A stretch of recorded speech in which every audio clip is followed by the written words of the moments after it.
మీ సన్నిధికి వచ్చిన ప్రతి బిడ్డపై మీ హస్తం ఉంచండి. వారి చిన్న కానుకలను బట్టి మేము స్తోత్రాలు చెల్లిస్తున్నాం. ప్రతి గృహంలో సమృద్ధి దయచేయండి.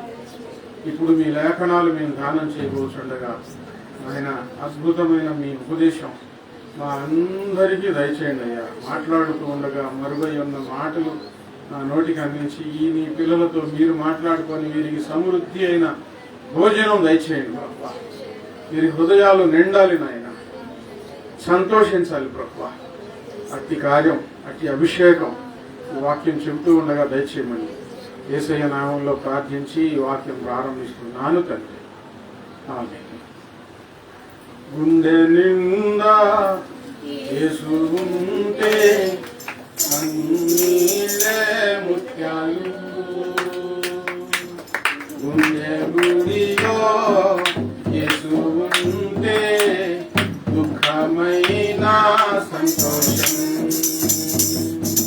గుండె నిండా యేసు ఉంటే కన్నీళ్ళే ముత్యాలు, గుండె గుడిలో యేసు ఉంటే దుఃఖమైన సంతోషం. గుండె నిండా నువ్వే యేసు, గుండె నిండా నువ్వే, గుండె నిండా నువ్వే యేసు, గుండె నిండా నువ్వే, గుండె నిండా నువ్వే యేసు, గుండె నిండా నువ్వే, గుండె నిండా నువ్వే యేసు, గుండె నిండా నువ్వే.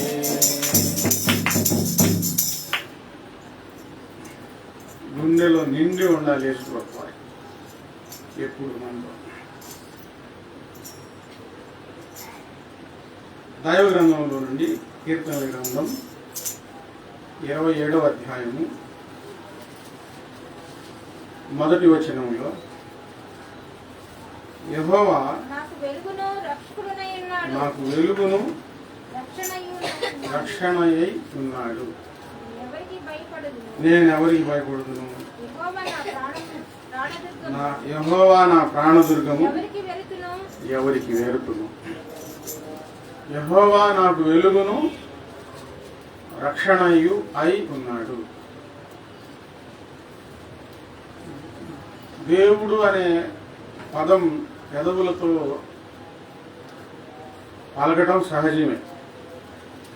నా దేవుడు, మన దేవుడు ఇలా కూడా అనుకుంటూ ఉంటారు. దేవుడు మనకి ఏమై ఉన్నాడు అని గ్రహించడం కష్టం. దేవుడు మనకి ఏమై ఉన్నాడు గ్రహించాలి. దావీదు గ్రహించాడు ఎలాగున్నాడు ఆయన పక్కన ఎలా ఉన్నాడో దావీదు చూసుకున్నాడు. యెహోవా నాకు వెలుగును రక్షణ అయి ఉన్నాడు, నేనెవరికి భయపడదును. దేవుని దగ్గర మనకున్న ధైర్యం అదే. దేవుడు మనకు వెలుగై ఉన్నాడు. దేవుడు మనలను వెలుగులో నడిపించే దేవుడై ఉన్నాడు, రక్షణ అయి ఉన్నాడు. పైన దేవుని పేరు చెప్పుకుంటే ఏం ఉపయోగం? దేవుని శక్తి సంపన్నతలన్నీ గుర్తెరగాలి. దేవుడు మనకు వెలుగై ఉన్నాడు. కొన్ని గృహాలలో చిన్న చిన్న ఘర్షణలు జరుగుతూ ఉన్నప్పుడు నువ్వు నాకు తలనొప్పి అయి ఉన్నావు అంటా ఉంటాడు. నువ్వు నాకు తలనొప్పి మనిషి అనుకుంటా ఉంటాడు. నువ్వు నాకు చేదరా అనుకుంటా ఉంటాడు. మనుషులలో జరిగే సంఘటనలు. దేవుడు ఉన్నాడు. దేవుడు మనకేమై ఉన్నాడు? బాధాకారిగా ఉన్నాడా, ఉపకారిగా ఉన్నాడా అనేది అర్థం చేసుకోవాలి. అప్పుడు మన జీవిత విధానం చాలా ప్రత్యేకంగా ఉంటుంది. దేవుడు మనకు వెలుగును, యెహోవా నాకు వెలుగును రక్షణ అయి ఉన్నాడు. వెలుగు లేకపోతే ఈ జీవితంలో మనం నడవలేం. ఆయన మనకు ముందుగా ఉండి ఆయన వెలుగులో మనల్ని నడిపించే దేవుడు అయి ఉన్నాడు. రక్షణ, మన పాదాలకు పాదరక్షకులు వేసుకుంటాం, రక్షణ వేసుకుంటాం. పాదాలు బట్టలు ఎందుకు వేసుకుంటాం? రక్షణ కోసం. వర్షానికి తడవకుండా ఉండే బట్టలు ఉన్నాయి, చలి తగలకుండా ఉండే వస్త్రాలు ఉన్నాయి. కానీ దేవుడు మనకు ఎటువంటి రక్షణ అనుగ్రహించేవాడై ఉన్నాడంటే అన్ని విధాలుగా ఆయన మనకు రక్షకుడై ఉన్నాడు. మన శరీరానికి ఆయన రక్షకుడై ఉన్నాడు, మన ఆత్మకు కూడా ఆయన రక్షకుడై ఉన్నాడు. ఆ దినాలలో దావీదు గారు ఎక్కువగా యుద్ధాలలో పాల్గొనేవారు, ఎక్కువగా యుద్ధాలు చేయవలసి వచ్చింది. మరి ప్రతిరోజు యుద్ధానికి వెళ్ళాలంటే ఎంత సమయస్ఫూర్తి కావాలి, ఎంత దారి కనబడాలి. ఆ పరిస్థితులను బట్టి ఆయన రాసుకున్నమాట. దేవుడు నాకు వెలుగు, దేవుడు నాకు రక్షణ, ఇక నేను ఎవరికి భయపడతాను? దేవుని దగ్గరికి వచ్చే మీ ప్రతి హృదయంలో ఇట్టి నమ్మకాన్ని సంపాదించుకోవాలి.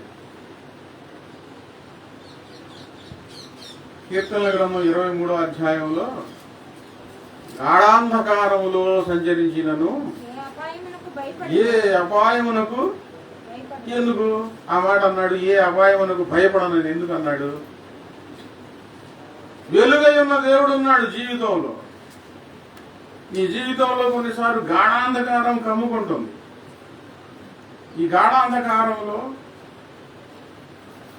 దిగులు, భయము, విసుగు, చివరికి జీవితాన్ని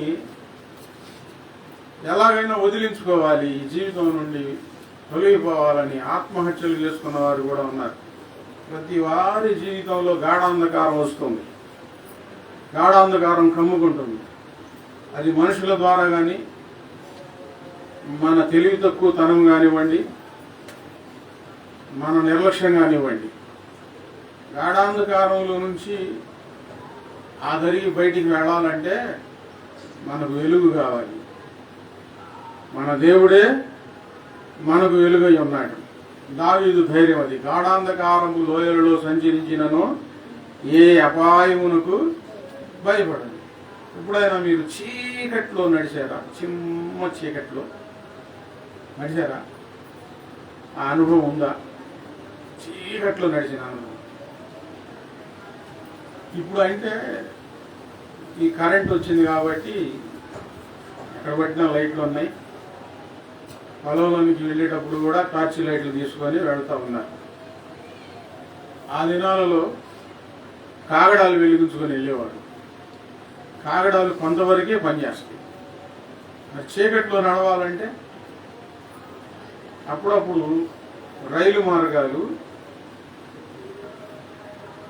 కొండ తొలచబడిన కొండ చర్యలలో నుంచి వెళ్ళవలసి వస్తుంది. ఆ కొండ తొలచబడిన కొండ చర్య అది ఒక అగాధం, ఏమి కనబడదు అసలు. ఎంత నిక్కబొడుచుకొని కళ్ళు అప్పచెప్పి చూసుకున్నా ఏమి కనబడదు, అంత చీకటి ఉంటుంది. మరి గాఢాంధకారపు లోయలలో నుంచి వెళ్ళాలంటే మన జీవిత ప్రయాణం అలా ఉంటుంది. నా అనుభవంలో నేను ఇద్దరికి చెప్పాను, నీ ఎదురు గాఢాంధకారం రాబోతుంది, జాగ్రత్త అని. నేను చెప్పిన మాటలు కొంతమంది గ్రహించి జాగ్రత్త పడ్డారు, కొంతమంది ఇతను చెప్తే మేము వినేది ఎందులే అన్న నిర్లక్ష్యంతో ఉన్నారు. వారి జీవితంలో జరిగిన అర్థం కాదు వాళ్ళకి. గాఢాంధకారపు లోయలు వస్తాయి జాగ్రత్త అంటే వాళ్ళు భయపడ్డారు. తర్వాత ప్రార్థన చేసుకుంటా ఉన్నారు.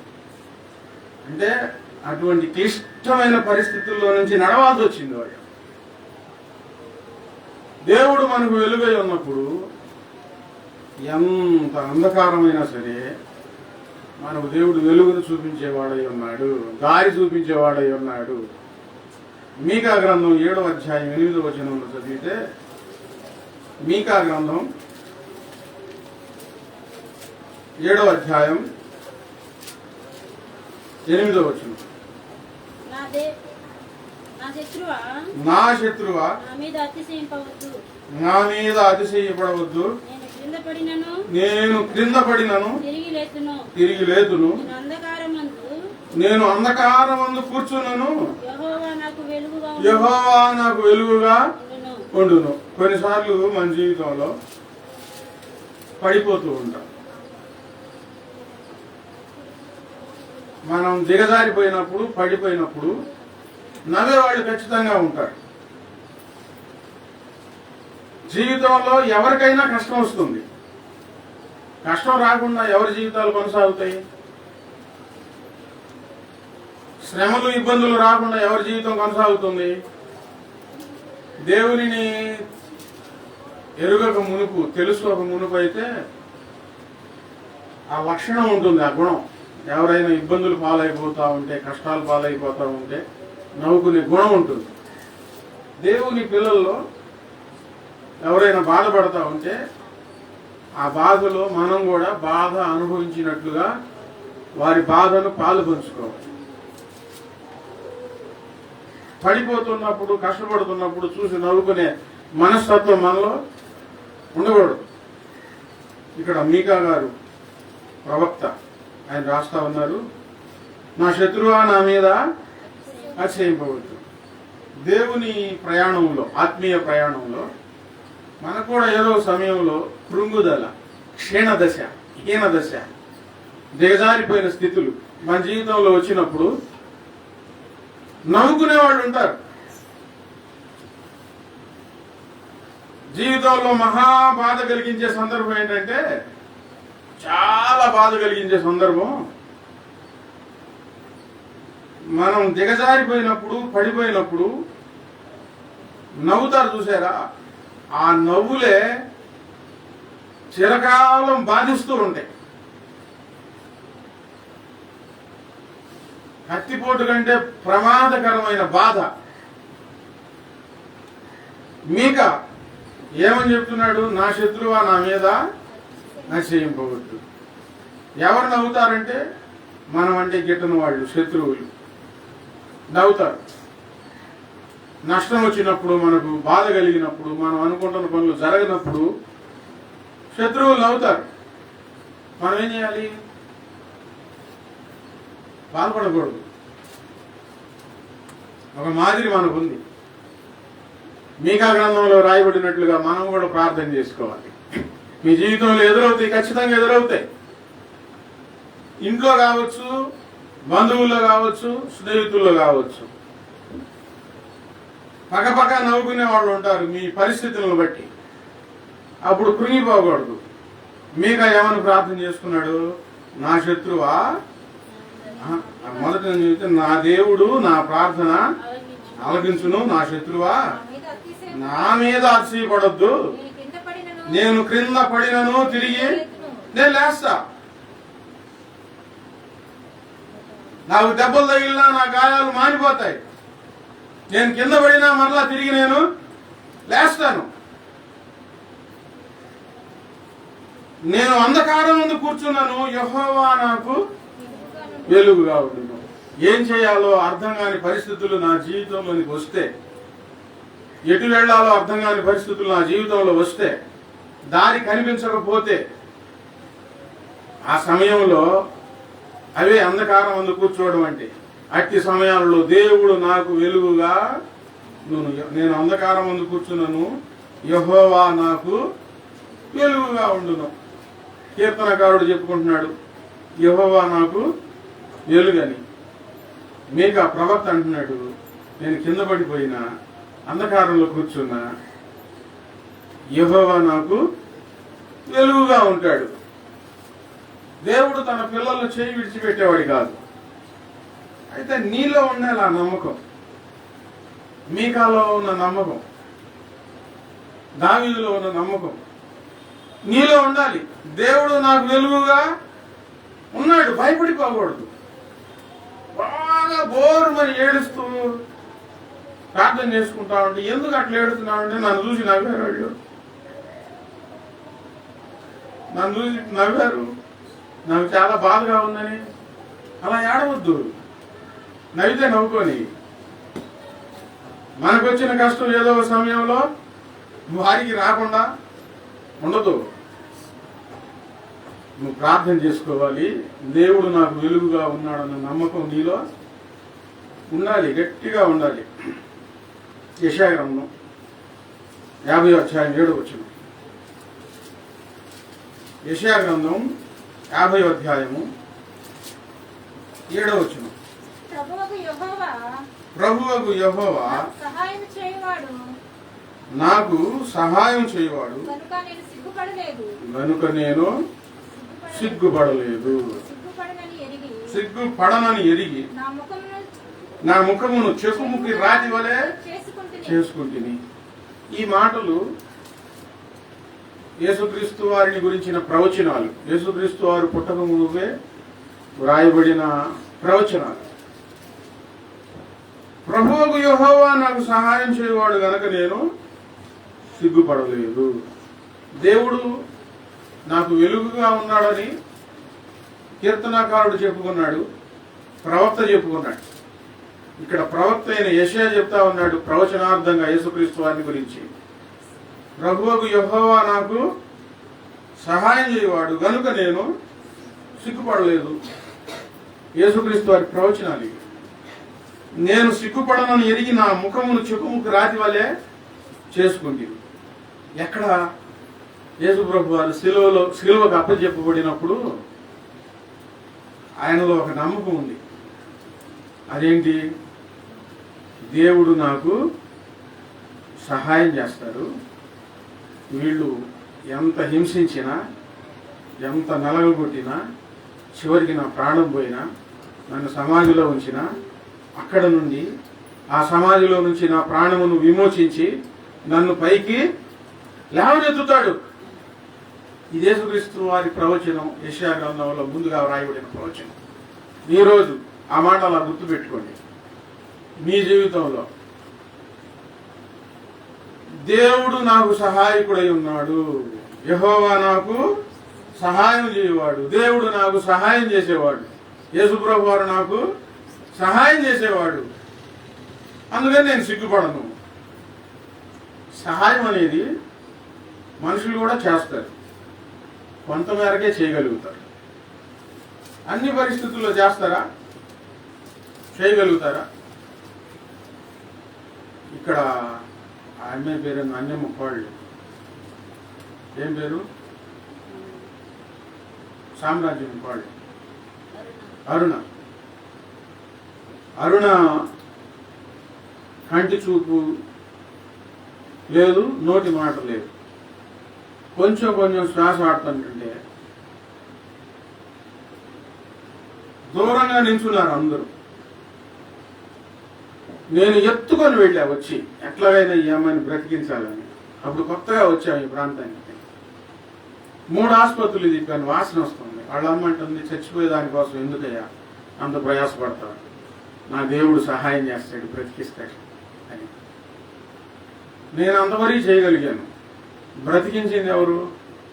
దేవుడు. కొన ఊపిరిలో ఉన్నప్పుడు మన తల్లి కానివ్వండి, తండ్రి కానివ్వండి, అన్నదమ్ములు కానివ్వండి చూస్తూ ఉండగలుగుతారు, కానీ సహాయం కోసం రాలేరండి, రాలేరు. ఈ రోడ్లు వేయక మునుపు నా టైల్ కొట్టు అక్కడ ఉన్నప్పుడు ఇక్కడ మా మామయ్య అవుతాడు, వీళ్ళ మామయ్య, వీళ్ళ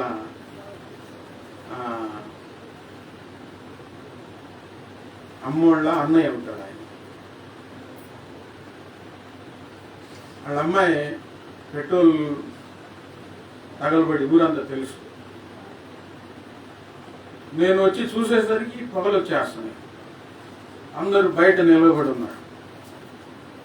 నేను పరిగెత్తుకుంటూ లోపలికి వెళ్ళిపోయాను. సిలిండర్ ఏమైనా ఉందని తెద్దామని సిలిండర్ లాగిన అట్లా అలా గోడ కానుకొని తగలబడుతూ ఉంది. ఆ మంటలు రేగుతానే ఉన్నాయి ఆ ఇంట్లో.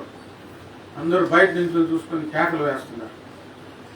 నేను నీళ్లు కొట్టాను, అక్కడే పంపు ఉంది, నీళ్లు పెట్టి నీళ్లు కొడితే పెళ్ళుమని స్లాబ్ పేలిపోయినా మంటలకు నీళ్లు తగిలేసాయి. 2-3 బకెట్లు నీళ్లు కొట్టి ఈ అమ్మాయి మీద నీళ్లు కొడితే ఆరిపోయింది. లేకపోతే బూడిది ఉంది అక్కడ. నవ్వులాగా మాడిపోయిన శరీరం పడుకుంది. కడుపులో పిల్లవాడు ఇంకా 4-5 రోజులైతే చూడు పిల్లవాడు చెక్కు చేతలు,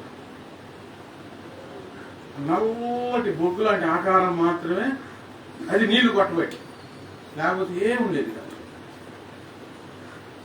3 రోజులు అక్కడే నిలబడి ఉన్నాను. అది దేవుని శక్తి చేత, దేవుని ప్రేమ చేత.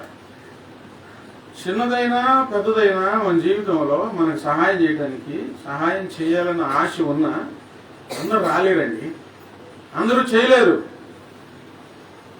ఏమంటారు చెప్పండి? దేవుడు చేస్తాడమ్మా అంటారా లేదా? నిజంగా దేవుడు అందరికీ సహాయం చేసేవాడై ఉన్నాడు.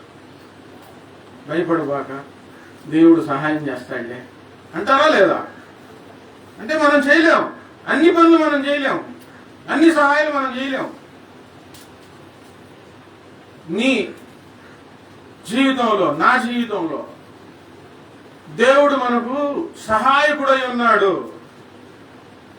సహాయం చేసేవాడై ఉన్నాడు. అన్ని వివరించి చెబితే సమయం చాలదు, కానీ ప్రతి అవసరతలో ఆయన సహాయం చేసే దేవుడై ఉన్నాడు. అంధకారంలో ఉండి కేక వేస్తే వెలుగుగా ఆయన ప్రత్యక్షమై నీకు సహాయం చేసే దేవుడై ఉన్నాడు. సముద్రంలో ఉండి కేక వేస్తే సముద్రంలోనికి ఎవరు వస్తారండి? కొంచెం దూరం రాగలుగుతారేమో, ఇంకా ముందుకు రాగలుగుతారా? రాలేరు. సముద్రంలో ఉండి కేక వేస్తే అక్కడికి సముద్రంలోనికి వచ్చి సహాయం చేసే దేవుడై ఉన్నాడు. ఆమె జయసుధా గారా, జయప్రధాన? జయసుధా గారు సాక్ష్యం వినండి. సముద్రంలో ప్రభువారు, యేసుప్రభువారు చేసిన సాక్ష్యం ఆమె జీవితంలో ఉంది. అగ్ని జ్వాలల్లో, అగ్ని మంటల్లో ఉండి కేకలు వేస్తే అగ్ని జ్వాలల్లోనికి వచ్చి, అగ్ని జ్వాలల్లో నుండి వచ్చి సహాయం చేసే దేవుడై ఉన్నాడు ఆయన. ఆయన సహాయాలు ఇంతటివి కాదు, చాలా గొప్ప సహాయాలు చేస్తాడు. ఓ విచిత్రం చెప్తున్నాను నేను, అద్భుతం. మొదటి బాబు కానిపప్పుడు గుంటూరు కన్నుల హాస్పిటల్లో మేము ఉన్నాం. నా దగ్గర డబ్బులు లేవు, చేర్పించాలే కానీ డబ్బులు లేవు. వీళ్ళ అమ్మోళ్ళని నేను అడగల. సరే ఇంటికి వెళ్ళి డబ్బులు తీసుకొస్తాను అని చెప్పి వచ్చాను. అప్పటికే ఒక ఆమెకి డబ్బులు ఇవ్వాలి నేను. అక్కడికి ఏ మొహం పెట్టుకొని వెళ్ళాలి? ఇస్తే ఆమె ఇచ్చేది. భాస్కర్ గారు చెప్పాను, సంఘస్థులు దేవుడు సహాయం చేస్తాడు అని అన్నారు. ఏమి లేవు చేతిలో. బస్సు దిగి ఇంటికి వెళ్తుంటే ఆమె కనిపించింది. ఎక్కడి నుంచి వస్తున్నామంటే ఇట్లా అమ్మాయిని ఆసుపత్రిలో చేసి వచ్చాను. సరే ఒక 10,000 తీసుకుంది కదా అని చెప్పి 10,000 ఇచ్చి పంపించింది. ఆమె డబ్బులు ఇవ్వలేను, నేను అడగల. ఎంత అద్భుతం! కల్లూరులో కల్లూరు ఆది గారు ఎంతమంది తెలుసు, కోడి కొట్టించేవాడు. ఆయన నన్ను ఎగతాళి చేస్తా ఉండేవాడు, నీకు పిచ్చి పట్టిందిరా పిచ్చోడా, యేసు ప్రభు అని తిరుగుతున్నావు, పిచ్చి పట్టింది అనేవాడు. ఒకరోజు వచ్చి, అల్లుడు నీకు ఒకటి చెప్పేదా అన్నాడు. ఏందో చెప్పన్నా. యేసు ప్రభు ఎంత గొప్ప దేవుడు అనుకున్నావు అని అన్నాడు. ఏమైంది, ఎగతాళి చేస్తున్నావా మళ్ళీ నన్ను ఆడపట్టడానికి అంటే? లేదు లేదు, అసలు గొప్ప దేవుడు ఆయన అంటున్నాడు. ఏమైంది చెప్పంటే, లక్షల్లో ఒకళ్ళు డబ్బు కట్టాల్సి వస్తే అర్ధగంటలో వస్తున్నాం, నువ్వేం చేస్తావో తెలీదు, మా డబ్బులు మాకు కావాలన్నారంట. కుర్చీలు అలాగే వేలబడిపోయి యేసయ్య నువ్వైనా ఇప్పుడు నాకు సహాయం చేయ్యా అని 2 మాటలు అనుకున్నాడంటే నిజాలుగా నిజంగా ప్రార్థన చేస్తే నిజంగా మొరపెట్టు వారికి అందరికీ ఆయన సమీపంగా ఉండే దేవుడు. ఎవరైనా సరే ఆపదలు వచ్చినప్పుడు అప్పుడైనా మొరపెడితే నమ్ముతున్న నెడతాలు చేసేవాడు. యేసయ్య నువ్వైనా సహాయం చేయ్యా అని అడిగాడంటండి. అర్ధగంటలో డబ్బులు కట్టాలన్నోళ్ళు మళ్ళా ఫోన్ చేసి 3 నెలలు గడువు ఇచ్చారంట. 3 నెలలు గడువు ఇచ్చారంట. ఎంతైనా నమ్మదగిన దేవుడవయ్యా, నా పక్షమున సూర్యుడయ్యా. ఎంతైనా సహాయం చేయగలిగిన దేవుడు. సహాయం చేయడానికి ఆయన రెక్కలు కట్టుకొని వచ్చి వాళ్తాడంటే పిలిస్తే నిజంగా మొరపెడితే యెహోవా నాకు సహాయం చేయవాడు కనుక నేను సిగ్గుపడలేదు. దేవుడు మనకు సహాయం చేయబట్టి అన్ని విషయాల్లో మనం సిగ్గుపడటం లేదు ఈ రోజు వరకు. కీర్తనల గ్రంథంలో 94వ అధ్యాయం 17వ వచనం చదవండి.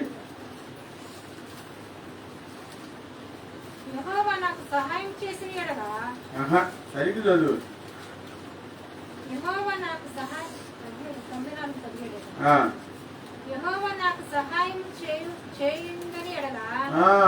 చేసిన ఎడల అని చదివావు. యెహోవా నాకు సహాయము చేసి ఉండని ఎడల నా ప్రాణము శీఘ్రముగా మౌనముగా నివసించు. మౌనంగా నివసించడం అంటే ఏంటి? శీఘ్రముగా ఇక చచ్చిపోయి ఉంది. మనకి దేవుడు సహాయం చెయ్యకపోతే మన ఈ జీవితాలు ఈరోజు మౌన స్థితిని దాల్చి ఉండేవి. సమాధిలోకి వెళ్ళి ఉండేవాళ్ళం. ఆయన మనకు సహాయకుడై ఉన్నాడు. మనం సరిగ్గా ఉన్నా లేకపోయినా ఆయన పిల్లలం కాబట్టి, ఆయన ఆరాధిస్తున్నాం కాబట్టి, లోపాలు ఉన్నా సరే ఆ కష్ట స్థితిలో వేడుకుంటే ఆయన ఏం చేశాడు? గొప్ప సహాయం చేశాడండి. దావీదు అంటున్నాడు, దేవుడు నాకు సహాయం చేసి ఉండకపోతే, ఒక్కసారి ఆలోచించండి, ఎన్ని అంధకారాలు ఎదురైపోయినాయో, ఎంత పెద్ద శత్రువులు ఎదురయ్యారో, ఎంత బలమైన మాటలు ఎదుర్కోవాల్సి వచ్చిందో, ఎంత క్లిష్టమైన పరిస్థితులను దాటి రావాల్సి వచ్చిందో ఒకసారి ఆలోచించుకోండి. ఎవరి సహాయం వల్ల మనం ఇక్కడ ఉన్నాం? దేవుడు మనకు సహాయంగా ఉండబట్టి మనం సిగ్గుపడలా, మౌనం దాల్చలేదు. తల ఎత్తుకొని ఈరోజు ప్రభువుని ఆరాధిస్తూ ఉన్నాం. కీర్తనల గ్రంథం 118:5. కీర్తనల గ్రంథం 118:5. ఇరుకునందుండి నేను యెహోవాకు మొరపెట్టి తిని విశాల స్థలమందు యెహోవా నాకు ఉత్తరం ఇచ్చాను. మనం మొరబెట్టుకున్నాం. మనం మొరబెట్టుకుంటే దేవుడు మనకు ఉత్తరం ఇచ్చాడు, మాట్లాడాడు. మన సంఘంలో ఈ కార్యాలు జరుగుతున్నాయి. మీరు దిగాలుగా కంటతడి పెట్టుకొని బిక్కుమంటూ వచ్చుకున్నప్పుడు, అదే ఇరుకులో ఉండి మొరపట్టడం అంటే అదే. ఏం చేయాలి అర్థం కాని పరిస్థితుల్లో మూలుగులతో ఆ శబ్దం దేవుని దగ్గరికి వెళ్ళిపోతుంది. బయటికి మాట రాదు. లోపల కుమిలిపోతూ మొరపెట్టుకుంటూ దేవుని దగ్గరికి వచ్చినప్పుడు ఎన్నిసార్లు ఎంతమందితో దేవుడు మాట్లాడాడండి ఈ స్థలంలో. దేవునికి స్తోత్రం. అవి నేను పబ్లిష్ చేసుకోవట్లేదు. ఇదిగో దేవుడు మాట్లాడాలి, మీ చేత సాక్ష్యాలు చెప్పించి వీడియో దిగి నేను చేయట్లా. దేవుడు మాట్లాడి అలా చేసుకుంటున్నారు. కొంతమంది అయినా సరే ఆశపడి వచ్చేవాడు, దేవుడు మాతో కూడా ఏమైనా మాట్లాడతాడు. ఈ విషయాలు దేవుడే ప్రచురం చేయాలి. ఇక్కడ ఈ స్థలంలో నేను ఈ కార్యాలు జరిగిస్తున్నాను రండి అని. అదే నేను ప్రార్థన చేస్తున్నాను. వాక్యం ద్వారా, ప్రవచనం ద్వారా ప్రభువు మీతో ఎన్నిసార్లు మాట్లాడలేదు? అందులో నేను అనుకుంటున్నాను, అందరూ ఉన్నారు, ఒక్కరు కూడా తప్పిపోకుండా ఉన్నారా లేదా? ప్రభు మీతో మాట్లాడారా లేదా? మీరు లోపల మొరపెట్టుకుంటూ వచ్చినప్పుడు ప్రభు మీతో ఉత్తరం ఇచ్చాడా లేదా? యెహోవా నాకు ఉత్తరం ఇచ్చాను. కీర్తన 18:20.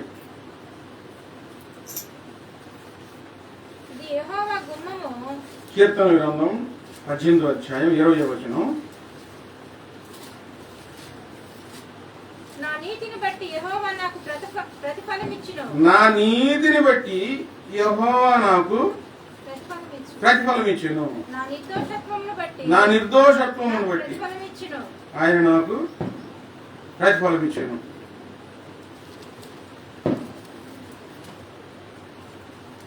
నా నీతిని బట్టి యెహోవా నాకు ప్రతిఫలం ఇచ్చును.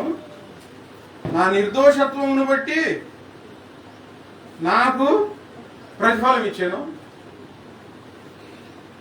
యెహోవా నాకు ప్రతిఫలం ఇచ్చాడు. ఎందుకు ఇచ్చాడు? నీతిగా ఉన్నందుకు దేవుడు ప్రతిఫలం ఇచ్చాడు. చెప్పండి, నీతిగా ఉన్నందుకు. కొంచెం ఆదికాండంలోనికి వెళ్ళి యాకోబు చరిత్ర గమనిస్తే మామ అల్లుళ్ళ మధ్య జరిగిన సంఘటన. మామగారు గొర్రెలు గాయి నీకు జీతం ఇస్తానన్నాడు. యాకోబు అల్లుడు యాకోబు గొర్రెలు కాస్తున్నాడు. ఈ జీతం 10 సార్లు మార్చాడంట. అక్కడ యాకోబు అంటాడు, దేవుడు నన్ను చూసి నేను న్యాయంగా నీ మందుని కాచాను కాబట్టి నా వెట్టి చాకిరి చూసి దేవుడు నాకు ప్రతిఫలం ఇచ్చాడు. దావీదు అంటున్నాడు, నా నీతిని బట్టి యెహోవా నాకు ప్రతిఫలం ఇచ్చాడు, నా నిర్దోషత్వం బట్టి ఆయన నాకు ప్రతిఫలం ఇచ్చాడు. యాకోబు లాభం ఆ మాటని, దేవుడు కానీ లేకుండా ఉన్నట్లయితే, దేవుడు నాకు సహాయం చేసి ఉండకపోతే నా చేత చాకిరి చేయించుకొని ఒట్టి చేతులతో నువ్వు నన్ను పంపించేసి ఉండేవాడివి. నాకు దేవుడు తోడుగా ఉండబట్టి నీ దగ్గర నుంచి రావాల్సింది దేవుడు నాకు ఇప్పించాడు. నా తండ్రి దేవుడు, అబ్రహాము దేవుడు, ఇస్సాకు దేవుడు నాకు తోడై ఉండని ఎడల నిశ్చయముగా నీవు నన్ను వట్టి చేతులతో పంపివేసి ఉండేవాడివి. దేవుడు నా ప్రయాసమును నా చేతుల కష్టమును చూసి నా ప్రయాసము నా కష్టం చేతుల కష్టార్జితం చూసి దేవుడు నాకు ప్రతిఫలం ఇచ్చాడు. మీరు ఎక్కడైనా సరే స్నేహం చేయటంలోనైనా సరే, పని చేయటంలోనైనా సరే నమ్మకంగా పనిచేయండి, నీతిగా పనిచేయండి, నిర్దోషంగా పనిచేయండి. మీ యజమానులు, మీ స్నేహితులు, మీ బంధువులు మిమ్మల్ని మోసం చేయాలని అనుకుంటే మన దేవుడు ఉన్నాడు, ఆయన మనకు ప్రతిఫలం ఇస్తాడు. ఈ చేతులతో చేసిన కష్టార్జితం ఆయన మర్చిపోయే దేవుడు కాదండి. మనం దేవుని దగ్గర నుండి ప్రతిఫలం పొందాలంటే నిర్దోషంగా ఉండాలి, కల్మషం లేని వారి వల్లే ఉండాలి, నిర్మలంగా ఉండాలి. అప్పుడు ప్రతిఫలం పొందుకుంటాం. అడ్డదారుల్లో, దొంగదారుల్లో యథార్థత లేని వారికి తగిన ప్రతిఫలం దేవుడు వారికి ఇస్తాడు. మంచి ప్రతిఫలం దేవుని దగ్గర నుంచి రాదు. ఎంత నిర్దోషంగా ఉంటే అంత మంచి ప్రతిఫలం మనము పొందుకుంటాం. యెషయా గ్రంథం 50వ అధ్యాయము 4వ వచనం. యెషయా గ్రంథం 50వ అధ్యాయము 4వ వచనం. అలసిన వానిని మాటల చేత ఓరడించు జ్ఞానము నాకు కలుగునట్లు శిష్యునికి తగిన నోరు యెహోవా నాకు దయచేసి ఉన్నాడు. అలసిన వారిని మాటల చేత ఓరడించు జ్ఞానము నాకు కలుగునట్లు శిష్యునికి తగిన నోరు యెహోవా నాకు దయచేసి ఉన్నాడు. కృంగిపోయిన వారిని, జీవితంలో అలసిపోయిన వారిని ఆదరించడం కష్టం. అటువంటి వారిని కూడా మాటల చేత ఆవరించగలిగిన జ్ఞానం దేవుడు నాకు ఇచ్చాడు, అట్టి మాటల జ్ఞానం నాకు ఇచ్చాడని వ్రాయబడి ఉంది. ఇవి కూడా యేసుక్రీస్తు వారిని గురించిన ప్రవచనాలే. యెషయా ప్రవచించాడు. ఇలా ఎవరి జీవితంలో జరిగిందంటే యేసుక్రీస్తు వారి జీవితంలో జరిగింది. ఆయన మాట్లాడుతూ ఉంటే ఎంతో మంది దీనులు ఆదరణ పొందారు. శిష్యునికి తగిన నోరు యెహోవా నాకు దయచేసి ఉన్నాడు. యేసుప్రభు వారి మాటల వలన జీవితంలో అలసిపోయిన వారు ఎంతో మంది మరలా బలం పుంజుకున్నారండి. నూతన బలము పొందారు. భూమి మీద అట్టి నోరు ఆయన కలిగి ఉన్నారు. శిష్యునికి తగిన నోరు. ఇప్పుడు మనం ఆలోచిద్దాం. ఇది యేసుక్రీస్తు వారి ప్రవచనాలు, ఆయనలో నెరవేర్చి. ఇప్పుడు మనం దేవుని పిల్లలు. చెప్పండి, ఎవరు? దేవుని పిల్లలు. శిష్యునికి తగిన నోరు అంటే గురువు గారు ఉంటారుగా. గురువు గారు పెద్ద, శిష్యుడు పెద్ద. శిష్యుడు ఎంతవరకు మాట్లాడాలో అంతవరకు మాట్లాడాలి. యేసుప్రభు వారు కూడా తండ్రి వలన వినినదే నేను మాట్లాడుచున్నానని చెప్పారు. మన మాటలు ఎలాగుండాలి? దేవుని వలన వినిన మాటలే మనకు ఉండాలి. అవి శిష్యునికి తగిన నోరంటే. ఇక నీ ఇష్టం వచ్చినట్టు నువ్వు మాట్లాడుతున్నావు అనుకో, నీ నోరు కంపు నోరు అయిపోయింది. వామ్మో అంటారు. దేవుని దగ్గరికి వచ్చి కూడా నీ నోరు సరిగ్గా లేకపోతే దేవుని నామమునకు కూడా అవమానం వస్తుంది. మన మాటలు ఎలా ఉండాలి? శిష్యునికి తగిన నోరులాగా ఉండాలి. మనల్ని మనం తగ్గించుకొని దేవుని మాటలే పలకాలి. చెప్పండి, ఏ మాటలు? అర్థం కావట్లేదు, గట్టిగా చెప్పండి. దేవుని మూలంగా పుట్టినవాడు దేవుని మాటలే పలుకును. మనం ప్రభువారి శిష్యులం అందరం. ప్రభు గొప్పవారు. ఆయనకు మించి మనం మాట్లాడకూడదు. ఒకవేళ జ్ఞానంతో మించి మాట్లాడామనుకోండి, ఏమవుతుంది? ఏమైంది? మూతి పగిలిపోయింది అన్నమాట. ఎక్కువ మాట్లాడితే ఏమైంది? మూతి పగిలిపోయింది కదా. ఇంటికాడు చెప్పమా, మూతి పగిలిపోయింది ఫాస్ట్ తింటాడు. అనుష బాగా ఎంత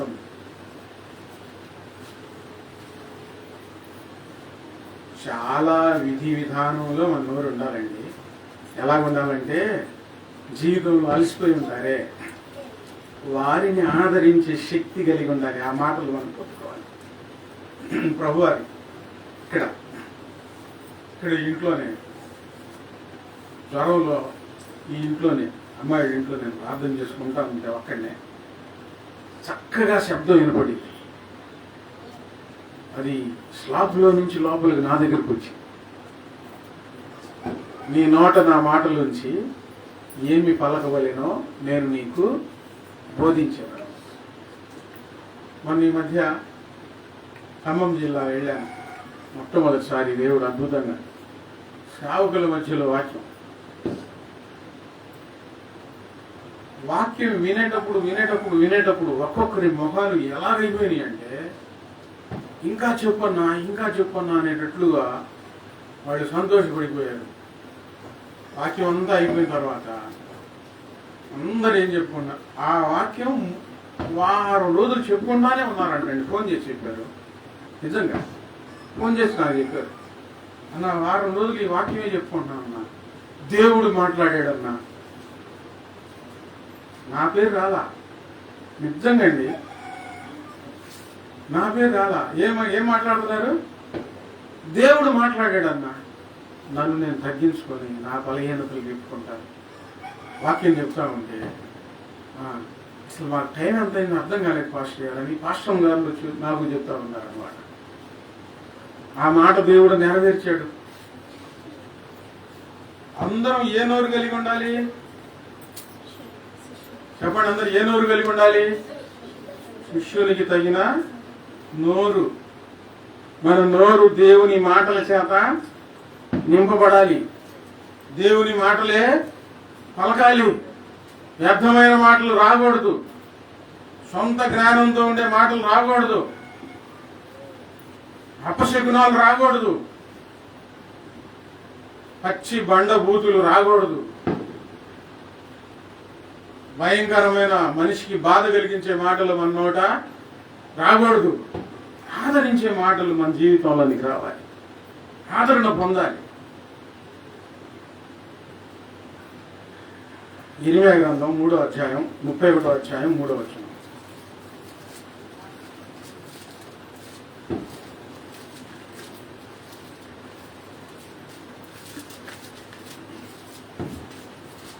ఇర్మీయా గ్రంథం 31:3 చదవండి. చాలా కాలం క్రిందట యెహోవా నాకు ప్రత్యక్షమై ఇట్లా నేను శాశ్వతమైన ప్రేమతో నేను నిన్ను ప్రేమించుచున్నాను గనుక విడువక నీ ఎడల కృప చూపుచున్నాను.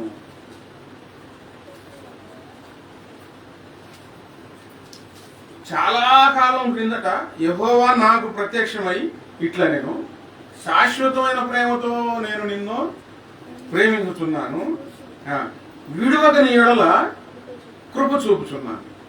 నాకు యెహోవా నాకు ప్రత్యక్షమై. ఇర్మీయా అనుభవం ఇది. చాలా కాలం క్రిందట అంటే ఏంది అర్థం చెప్పండి?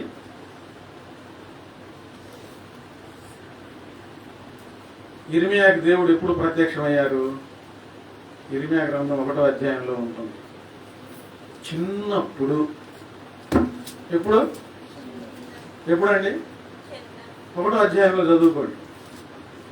బాలుడనై ఉండగా దేవుడు ప్రత్యక్షమైన సందర్భం, దేవుడు మాట్లాడిన సందర్భం మర్చిపోలే. అవి మర్చిపోయేవి కూడా కాదు.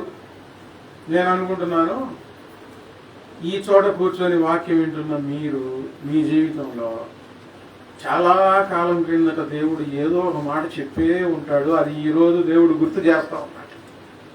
ప్రభుని మహిమ కలుగును గాక. చెప్పారా లేదా? చాలా కాలం క్రిందట యెహోవా నాకు ప్రత్యక్షమై ఇలాగ సెలవిచ్చాను, శాశ్వతమైన ప్రేమతో నేను నిన్ను ప్రేమించుతున్నా. ఇర్మీయా చెప్పిన మాట. చాలా కాలం క్రిందట దేవుడు మీకు ఏది చెప్పకుండా అయితే ఉండడం నేను అనుకుంటున్నాడు. చెప్పే ఉంటాడు. గుర్తుందా మీకు? మర్చిపోయారా? ఎందుకు గుర్తుంచుకోవాలి? దేవుడు నాతో మాట్లాడాడు కదా, ఆ రోజు చిన్నప్పుడు మాట్లాడాడు కదా, చాలా కాలం క్రిందట దేవుడు నాతో మాట్లాడాడు కదా. ఆయన మాట మర్చిపోతాడా? ఆయన మాట చేయకుండా ఉంటాడా?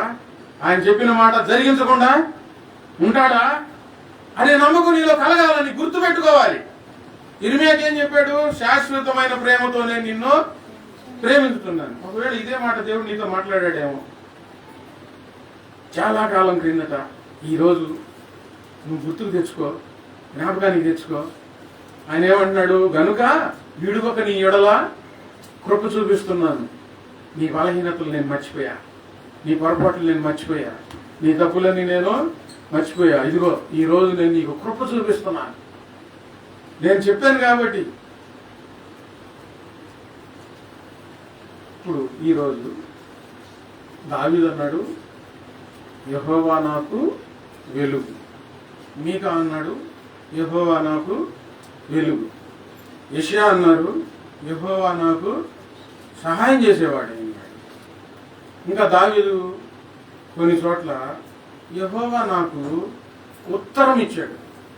యెహోవా నా నిర్దోషత్వం బట్టి యెహోవా నాకు ప్రతిఫలం ఇచ్చాడు. మనుషులు మనం మోసం చేసినా దేవుడు మనకు ప్రతిఫలం ఇస్తారు, మనం నిర్దోషంగా ఉంటే. యెహోవా నాకు శిష్యునికి తగిన నోరు ఇచ్చి ఉన్నారు. మనం ఎవరి శిష్యులు? ఇప్పుడు ఎవరి శిష్యులు? ఏసై అన్నట్టు ఎవరి శిష్యులు? నేను శిష్యుడిని, ప్రభు శిష్యుడు అన్న నమ్మకం ఉందా? మనం ఆయన శిష్యులమైతే ఆయన మనకు గురువుగా, ఆయన శిష్యులకు ఆయన ఏ నోరిస్తాడండి? తగిన నోరిస్తాడు. గయ్యాలు గంపలు నోరిస్తారా? కొంతమంది బయట ముచ్చులాగుంటారు, అసలు ఏం మాట్లాడు, చాలా నిదానస్తురాలు, చాలా నెమ్మదస్తురాలు అన్నట్లు ఉంటారు. ఇంట్లో వినపడుతుంది అనమాట కంచు మోత, చెవులు కూడా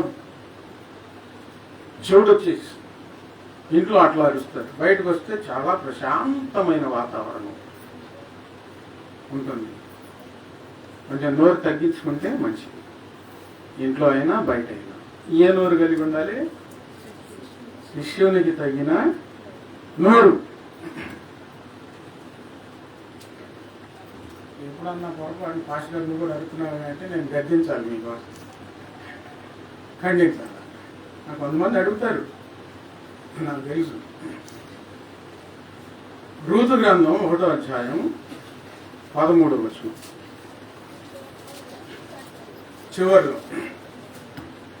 చివరిగా ఒక్క మాట. రూతు గ్రంథం 1వ అధ్యాయం 13వ వచనం.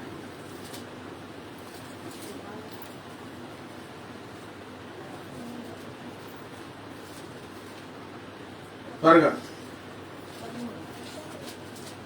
రూతు గ్రంథం 1వ అధ్యాయం 13వ వచనం. వారు పెద్దవారు వరకు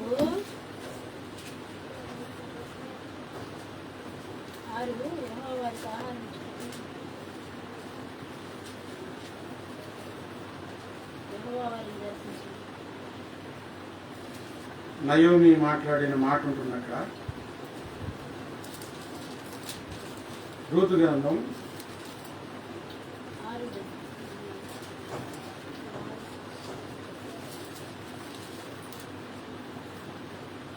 అదే, వారు పెద్దవారు వరకు వారి కొరకు మీరు కనిపెట్టుదురా, మీరు వారి కొరకు కనిపెట్టుకుని పురుషులు లేక ఒంటరి కత్తులయ్యుదురా. నా కుమార్తెలారా అది కూడదు, యెహోవా నాకు విరోధి ఆయను.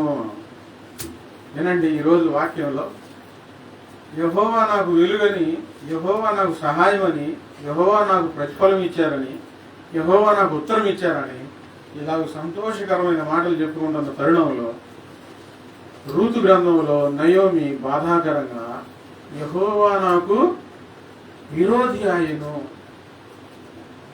బాధాకరమైన మాట మాట్లాడుతుంది, బాధగా చెప్పుకుంటుంది. ఎందుకు?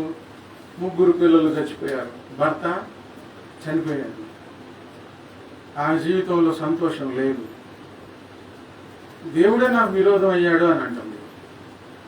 దేవుని దగ్గరికి వచ్చి మనకు దేవుడు విరోధి అవ్వకూడదు, ఆయన మనకు వెలుగు అవ్వాలి, ఆయన మనకు సహాయం అవ్వాలి, ఆయన మనకు సంతోషం అవ్వాలి, ఆయన మనకు ప్రతిఫలం ఇవ్వాలి. విరోధి అయితే చాలా బాధాకరమైన సంగతి. ఈ విశ్వాస జీవితంలో దేవుడు నీకు ఏమై ఉన్నాడు? ఈరోజు నీ పరిస్థితులను బట్టి నీ నోట ఏ మాట ఉంది? దేవుడు నాకు సహాయం చేస్తున్నాడు, దేవుడు నన్ను తృప్తిపరుస్తున్నాడు, దేవుడు నాకు వెలుగుగా ఉన్నాడు, ఇలా చెప్పుకోవడం సంతోషకరం. బాధాకరం ఏంది? యెహోవా నాకు విరోధి అయ్యాడు. దేవుడే మనకు విరోధి అయితే, దేవుడు మన పక్షమున ఉంటే సంతోషం. దేవుడు ఎదురొస్తే జీవం కలిగిన చేతిలో పడుట ఎంత భయంకరం. ఎందుకు దేవుడు విరోధి అయ్యాడు? దేవుని సెలవు లేకుండా మోయాబు వెళ్ళింది, ఇశ్రాయేలు దేశం విడిచి. దేవుని సెలవు లేని పనులు చేసింది, దేవునికి ఇష్టం లేని పనులు చేసింది. ఆమెకు అర్థమైపోయింది, ఆయన నాకు విరోధి అయ్యాడు. యాకోబు పత్రికలో రాయబడి ఉంది, ఎవడైనను ఈ లోక స్నేహం చేయగోరిన ఎడల వాడు దేవునికి శత్రువు అవుతారు, విరోధి అవుతారు. ఈ లోక స్నేహం చేస్తే బిడ్డలారా, ఈ లోకాన్ని స్నేహిస్తే ఆయన మీకు ప్రతిఫలం ఇవ్వడు, మీ ప్రార్థన ఆలకించడు, ఆయన మీకు సహాయం చేయడు. ఏమవుతాడు? ఆయన విరోధి అవుతారు. లోకంలో నుంచి దేవుడు మనల్ని వేరు చేశాడు, లోకంలో నుంచి మనల్ని ఎన్నుకున్నాడు, ఆయన రక్తంలో పవిత్రపరిచాడు, ఆత్మ వరాలను ఇచ్చాడు. మీరు పాటలు పాడగలుగుతున్నారు, వాక్యం చదవగలుగుతున్నారు, ప్రార్థన చేయగలుగుతున్నారు, పరిశుద్ధమైన జీవితం మనకి ఇచ్చారు. మరలా లోకంతో స్నేహం చేస్తే ఏమవుతుంది? దేవుడు విరోధి అవుతాడు. దేవుడు విరోధి అవ్వాలా? స్నేహం చేయాలా? మనకు సహాయం అవ్వాలా? వెలుగు అవ్వాలి, సహాయం అవ్వాలి. మనం ఏం మాట్లాడాలో ఈ లోకంలో, ఈ మనుషుల మధ్యలో ఆయన సలహాలు మనకు కావాలి. ఆయన విరోధి అయితే మన నోట రానకూడని మాటలు వస్తాయి, చేయకూడని పనులు చేస్తాం, దెబ్బలు తింటాం, నష్టపోతాం, విచారకరంగా జీవితం మారిపోతుంది. యెహోవా నాకు వెలుగాయే, యెహోవా నాకు రక్షకుడాయే. ఈ విశ్వాసం, ఈ నమ్మకంతో ఈ యాత్రలో కొనసాగాలి. ఆత్మీయ యాత్రలో లోక స్నేహం వైపు చూడొద్దు, లోకం వైపు చూడొద్దు, లోక స్నేహం చేయొద్దు. ప్రత్యేకంగా ఉండండి, అందరితో కలవద్దు, ప్రత్యేకంగా ఉండండి. ప్రభు మీతో ఉంటారు, మీకు తండ్రిగా ఉంటారు, మీకు తోడై ఉంటారు, అన్ని విధాలు సహాయం చేస్తారు. మోకరించండి, ప్రార్థన చేసుకున్నాం. విన్న వాక్యాన్ని బట్టి ప్రతి ఒక్కరూ మొదటి సంగతులన్నీ వినటానికి చాలా సంతోషకరంగా ఉంది. నయం అంటుంది, ఆయన నాకు విరోధం అయ్యాడు అని బాధగా చెప్పుకుంటుంది. జీవితం మారవలే మారిపోయింది. దేవుడు నీకు సహాయం చేస్తున్నాడా? సహాయకరంగా ఉన్నాడా? వెలుగుగా ఉన్నాడా? ఆదరణకరంగా ఉన్నాడా? విరోధి అయ్యాడా? దేవుని పిల్లలు ఎవరు లోకంతో స్నేహం చేస్తారో వారికి ఆయన విరోధి అవుతాడు. యెహోవా నాకు విరోధి అయ్యాను అని బాధాకరంగా ఆమె చెప్పుకుంటూ ఉంటుంది. ఎక్కువ సమయం బైబిల్ చదవటం, ప్రార్థన చేయటం, దేవునితో గడపటం, దైవ ధ్యానంలో ఉండటం, దేవుడు నాకేం చెప్తాడని ఆలకించి దేవుని కోసం ఎదురు చూడటం,